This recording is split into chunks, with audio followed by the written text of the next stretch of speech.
Thank you.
Alisema ile kiliuma.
Mic check. Color. Mic check. 1 2. Hizi ni mingi bwana. Yes.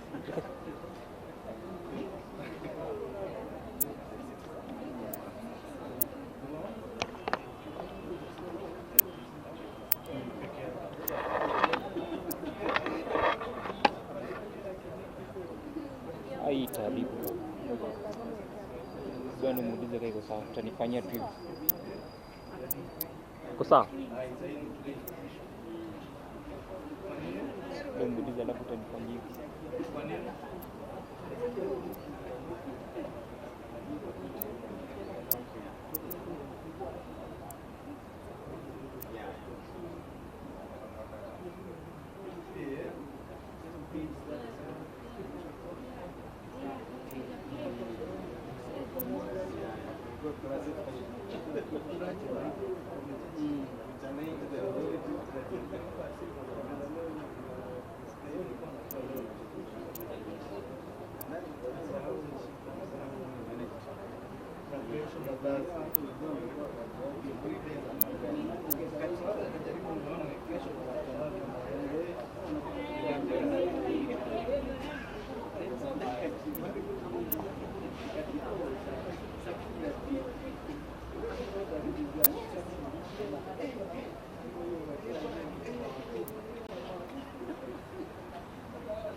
Sunday.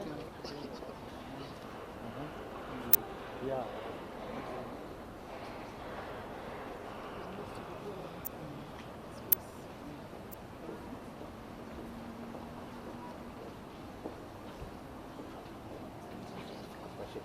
Korea. But let's spread out. We don't Spread out, spread out. Yeah. 1 meter. Yes, 1 meter on both sides. Shall we? Are we? Okay. Good afternoon, ladies and gentlemen. Once again, welcome to this media briefing that has been organized by the chairperson of the National Emergency Response Committee on Coronavirus, who is also the Cabinet Secretary, Ministry of Health, Honorable Mutahi Kagwe. As you can see, he's surrounded or flanked by senior ministry officials. We have cabinet secretaries. We have got cabinet administrative secretaries, Dr. Rashid. We have also CAS, Dr. Masi Mwangangi. We have the permanent secretary, principal secretary, Madam Susan Muchache, and other senior officers of the ministry. And therefore, ladies and gentlemen, like we keep on saying, that the media plays a very, very important role in terms of communicating to the public. And now this issue of coronavirus is nothing else other than communication. And therefore, we must empower our people to be able to have necessary information that can make them be able to protect not only themselves, their families, but also the people around them. Our relationship and association with the media has been outstanding, but we are asking that we can be able to deepen and expand that cooperation to ensure that every member of this country has sufficient information in as far that this situation is concerned. When that happens, then we shall be armed enough to be able to contain the spread of this virus. Now, to give you the update today, ladies and gentlemen, is the Cabinet Secretary, who is, like I did mention, is the chair of the National Emergency Response Committee, Honorable Mutahi Kagwe. When he is done, you will be given a chance to ask questions, and like we keep on saying, please keep the questions within the scope of this briefing. Thank you so much. Waziri, please. Good afternoon, members of the press. Fellow Kenyans, on Sunday, the 15th of March 2020, the government received confirmation of 2 more cases of coronavirus in Kenya, which brought the number of those who are tested positive to 3.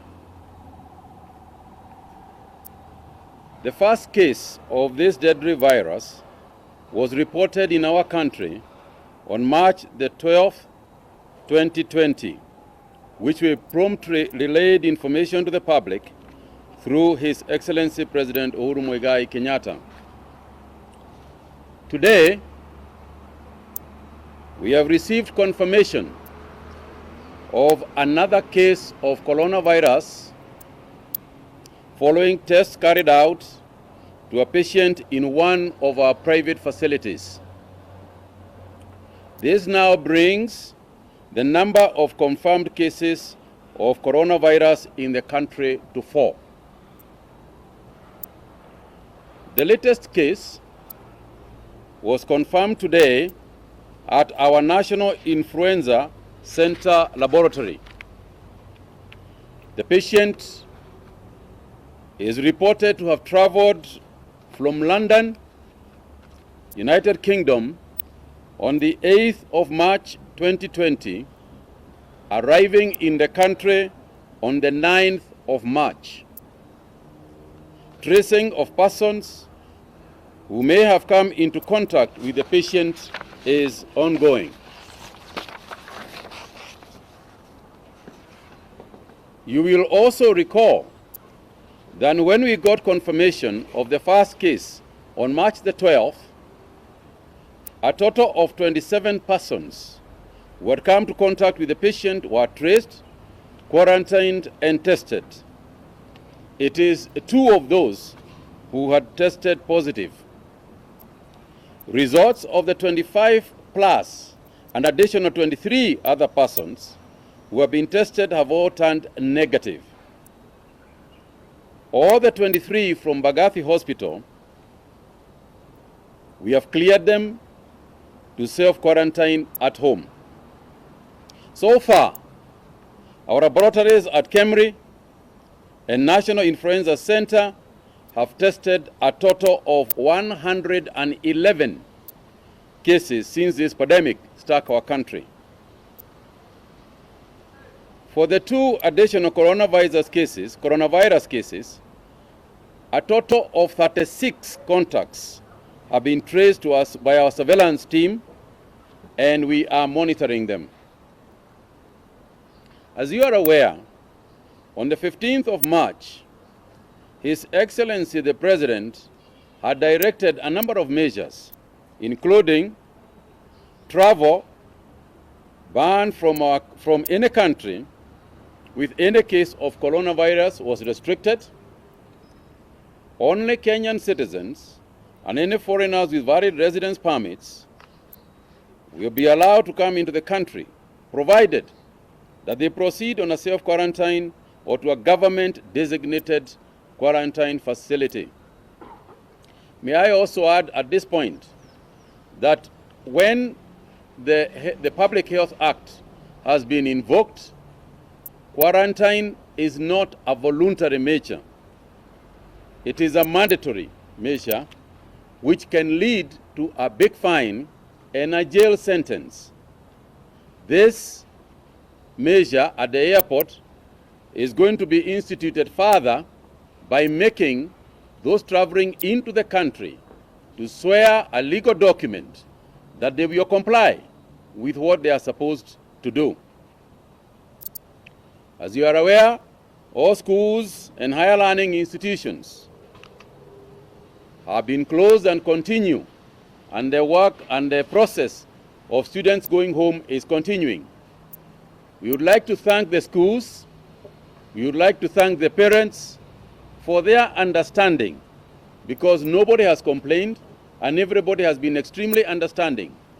We have also asked the transport system, the matatus who are transporting children, to transport them in clean, sanitized circumstances when they are taking them from their schools to their homes.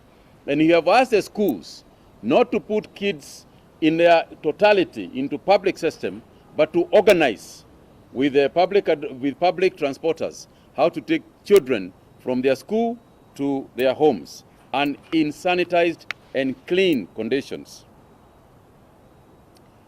We are also happy that the cashless transactions that we have advocated are going on smoothly.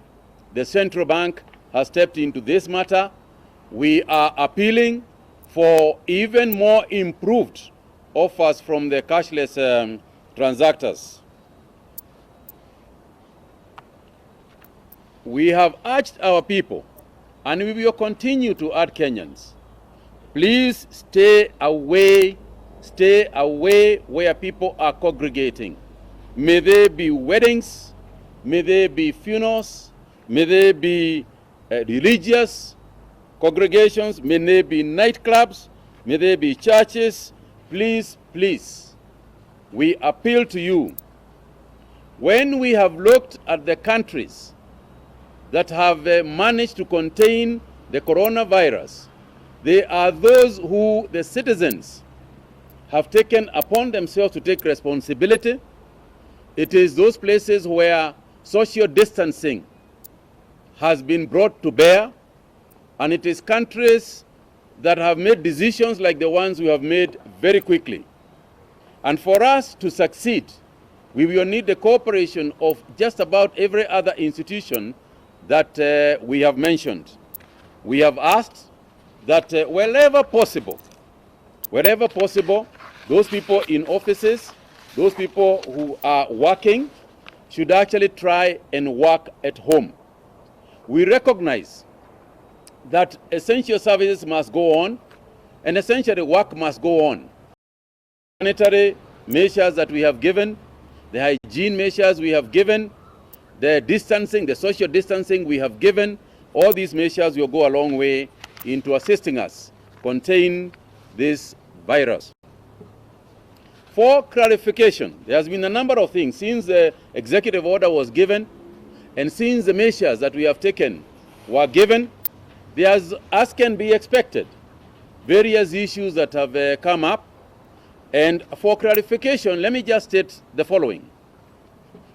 That in order for us to mitigate loss being suffered by our economy, there is coronavirus. After coronavirus, there will still be Kenya and there will still be the world. And in order for us not to suffer extreme economic losses, we have considered and found ways of ensuring that cargo vessels, cargo aircrafts or ships can come into the country provided they are disinfected at the point of departure and the crew quarantined on arrival. Following discussions we have had with the Chinese authorities, including the Chinese ambassador in Kenya, for instance, we have come to see how, as they restart their factories, we are also able to start moving goods and services. Goods, particularly goods, no people, just the goods from their areas. There are ships in high seas in Kenya, and we have advised KPA that we are not stopping the ships from coming in. Goods can continue to be brought in, but we will definitely have measures for quarantining any crew that might be on those ships. The second one is that, as you all realize, Kenya is the host of the second largest UN mission in the world. And therefore, in order for the UN headquarters in Kenya to continue operating, diplomats traveling to the UN and residents and the families of persons resident in Kenya. You remember we said that if you are resident in Kenya or if you are a Kenyan, your children can come to you. So the issue has been for those residents who are not Kenyan, but they reside in Kenya, what about their children? And we have said their children can come in, provided they also take the measures that we have given to even the Kenyans. They must quarantine. So UN staff, diplomats, we have said, yes, they can travel alongside the other Kenyans, but they must also follow the rules regarding quarantine. We continue, ladies and gentlemen, to emphasize to the members of the public to remain vigilant and appreciate that this is not a joke. This is not a rehearsal. This is the real McCoy. And nobody should imagine or take lightly the threat that faces our nation. We do not wish to send panic. We do not want to send fear amongst our people. But at the same time, let's be honest with each other. We have got 4 cases at the moment. It started with 1. We went to 3. Luckily, we are not spiking like very many other countries. We went to 4. But we can almost predict that going forward, we should prepare. We should prepare for hopefully what will be not too many more cases.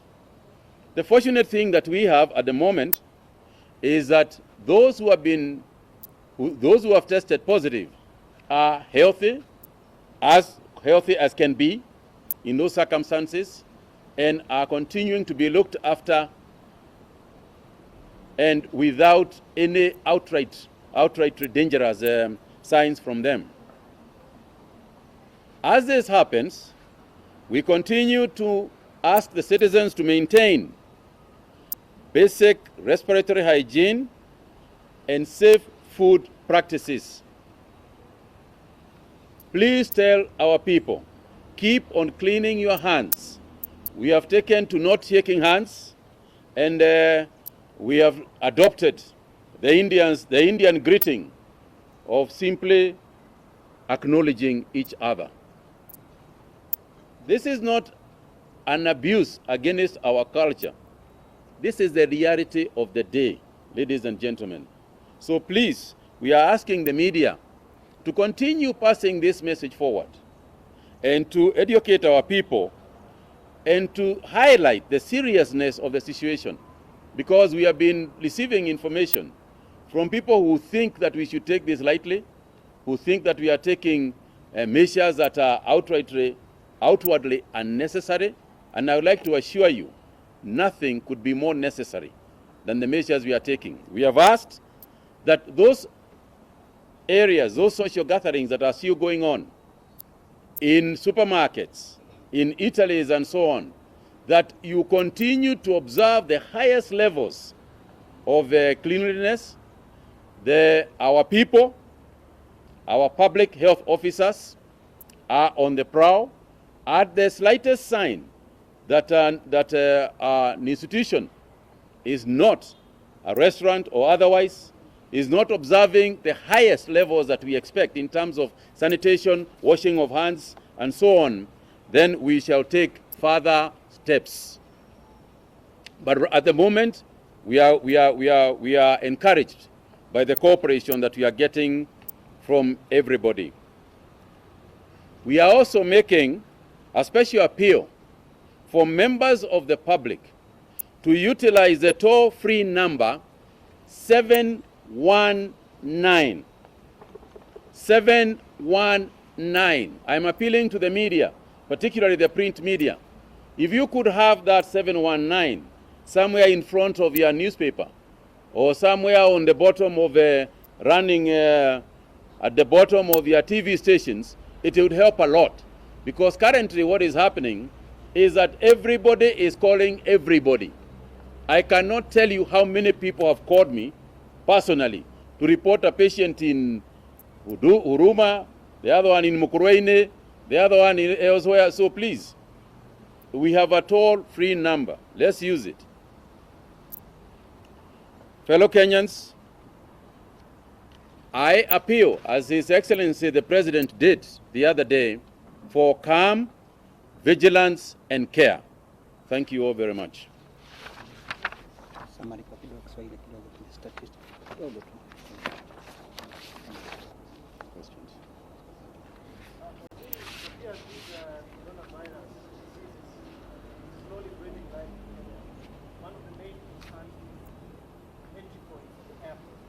They are concerned that the government is not paying full attention on the airport because flights from London are still touching down at JKIA. What is the government doing to ensure that there is Kenyans are safe for any visitor or anybody who is landing in the country? And number two, I don't know whether the government is aware of a case of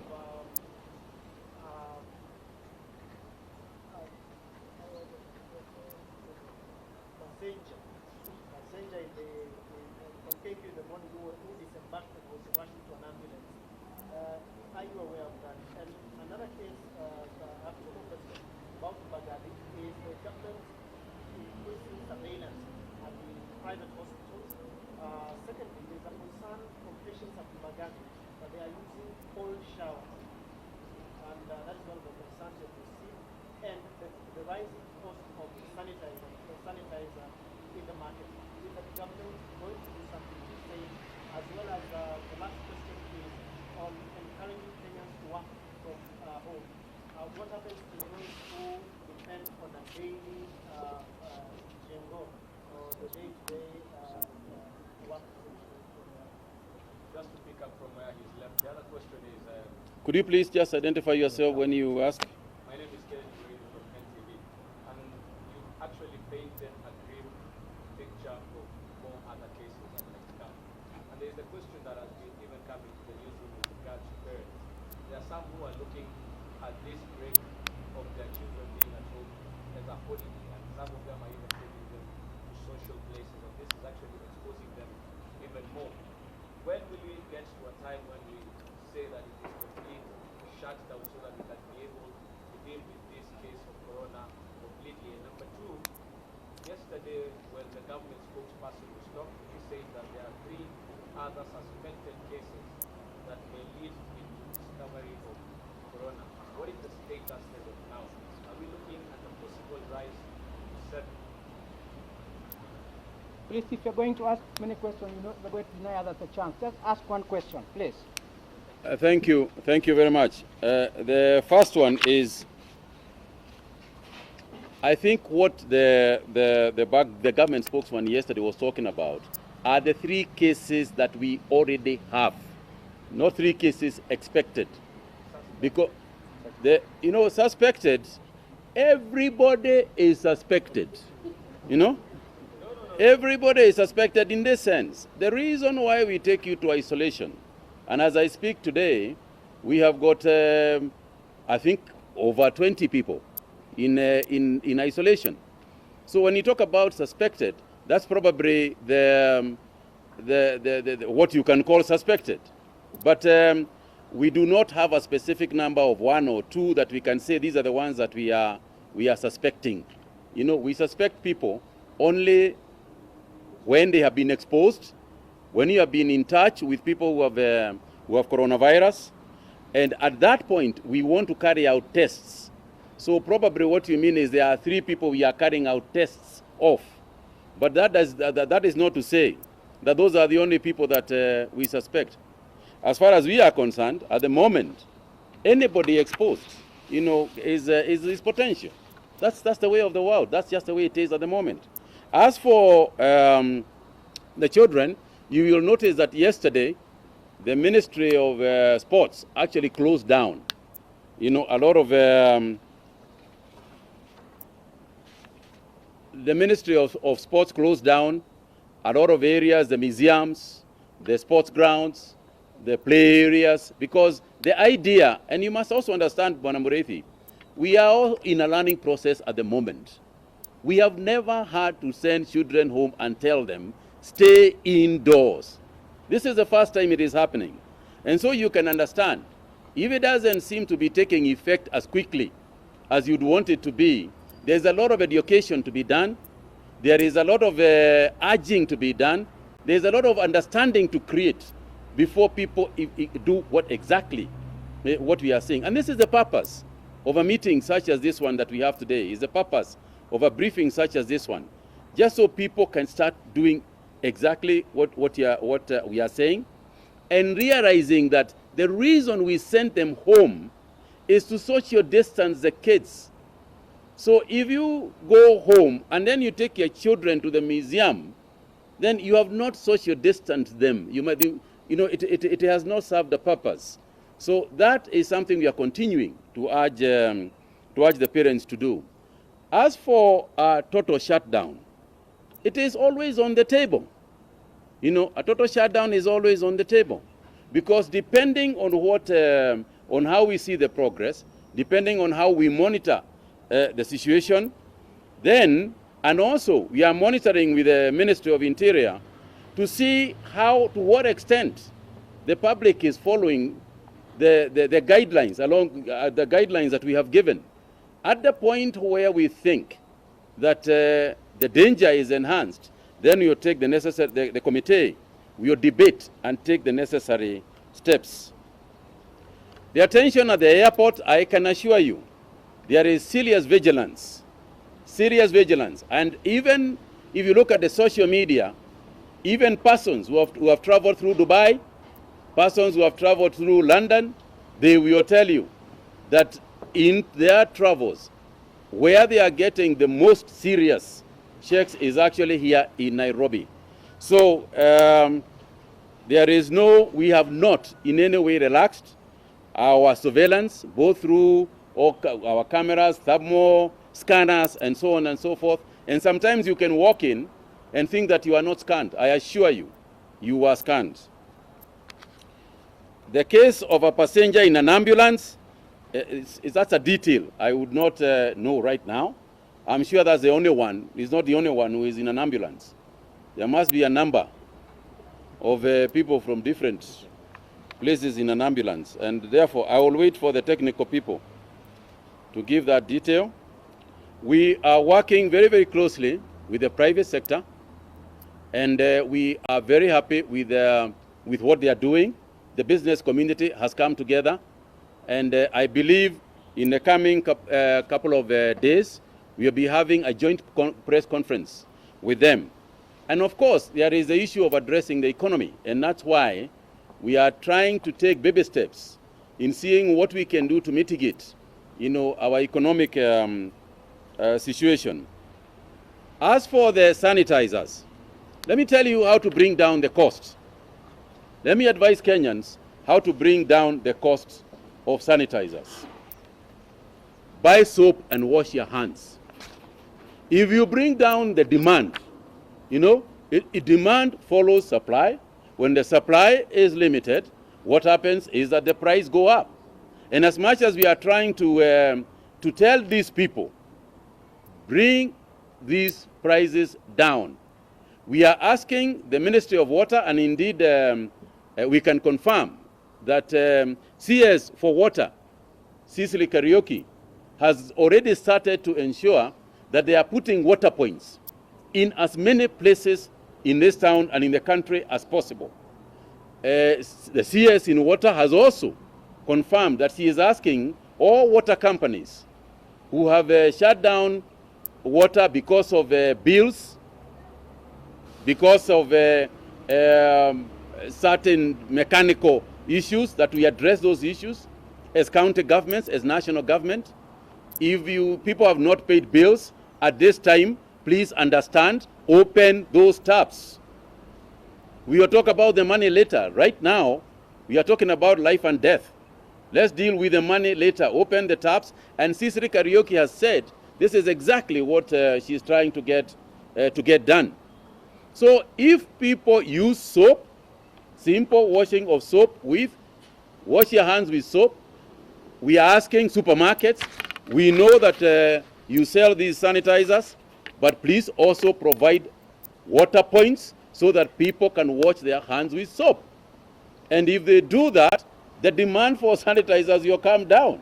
Meanwhile, we are telling those who produce them to produce them en masse, so that we can flood the market with them, since our people are simply not listening when we tell them to bring them down. Yes, two more only. My name is Phoebe from Everett. My question is, according to the President's directive that only Kenyans be allowed into the country, does that also apply to the Kenyan people? And then very briefly, WHO's biggest concern now is the people who are spreading the virus are asymptomatic. So has that been put into consideration as well? Yes, maybe you can ask and I'll take the two. My first question is about social distancing. What measures are you taking to prevent in areas, for example, slums?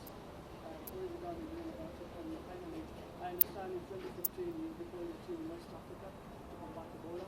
Are you still using that team? And if you're using that team, what are the plans to do something? Thank you. Okay, I will let the technical team that is here, I will ask the DG to answer the question of the Ebola team and what we are doing with them. I had actually mentioned earlier that we are even using them for training of our own people. But I'll ask them to respond to that. You also raised a question about some symptomatic issues. I will ask those who know what that word means to also respond to it, because I'm not very conversant with those ones. But I would like to respond to the question of the very crowded areas that we have. And we have taken measures. We have asked our national youth. We have got a team of national youth people. We have got a team in the Ministry of Health that is going to start going around within those slum areas, walking the walk, so to speak, or walking the talk, so that they can be able to talk to them and tell them what to do and tell them how to behave in the event of and just to deal with some of these measures. And these are the areas we are saying that we are asking the county governments to take serious measures as far as cleanliness is concerned. We are also asking the Ministry of Water, and they are assisting us to do so, to ensure that these areas have water so that people can be able to clean their hands. Let me give my colleagues a chance. Thank you, CS. For the Ebola champions, indeed, we have incorporated the Ebola champions into our contingency plan. They are part of the people who are assisting us with the surveillance at our points of entry. They are in our isolation units at Kenyatta National Hospital and Bagathi Hospital. They are also part of the people who are assisting us in training the rest of the healthcare workers, especially on issues regarding infection prevention and control. Just because Ebola and COVID, Ebola like COVID, the main means of stopping spread is through infection prevention and control. So the Ebola champions are part and parcel of the entire war towards combating COVID-19. In terms of the spread of people who are asymptomatic spreading the virus, yes, scientifically it's true, but this is a small percentage of the population who can be able to pass the virus over to the next person. But the majority of transmission takes place when you start developing symptoms. That is like fever, you have cough, you have difficulty in breathing. So the people who transmit before they exhibit the symptoms are few. Majority of the transmitters are those who are symptomatic. Thank you. Just one last one. As we said earlier, wherever students are able to travel, we have said that wherever students are able to travel, our Kenyan students are free to travel. What perhaps you are asking about is airlifting, of Kenyans, because even from China there are students who are still able to come. But the thing about and the dynamism of this whole disease is that as we speak, China now is the one that is dipping completely. I think it's CNN that was reporting today that only 2, in the area of Wuhan were reported. So it may change so much so that at some point, the areas where we are supposed to airlift are not the areas that we should be concerned about anymore. But who am I to say? I mean, who knows what is going to happen in the next couple of days? For me, the important thing, and for the government, the important thing is for us to appreciate the seriousness, not panicking, not fearing, but just appreciating the seriousness of the situation. Kwa sababu alikuwa moja, sasa tuko na wanne. Tuko na watu wanne ambao wamepatikana na hii virusi. Kwa hivyo ni lazima tujikinge na ni lazima tufuate vile serikali inatuuliza tufanye. Asanteni. No, we're going to have other updates as we go along. So thank you so much. No, Misha. No, you can't. Which hospital is this?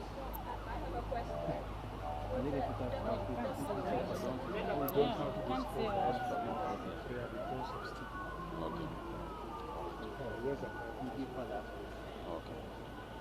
As I say, we will continue to give further updates. Ladies and gentlemen, when I keep you waiting, you complain. Now I don't want to keep you waiting today. Asanteni sana. Thank you. You are not saying the hospital because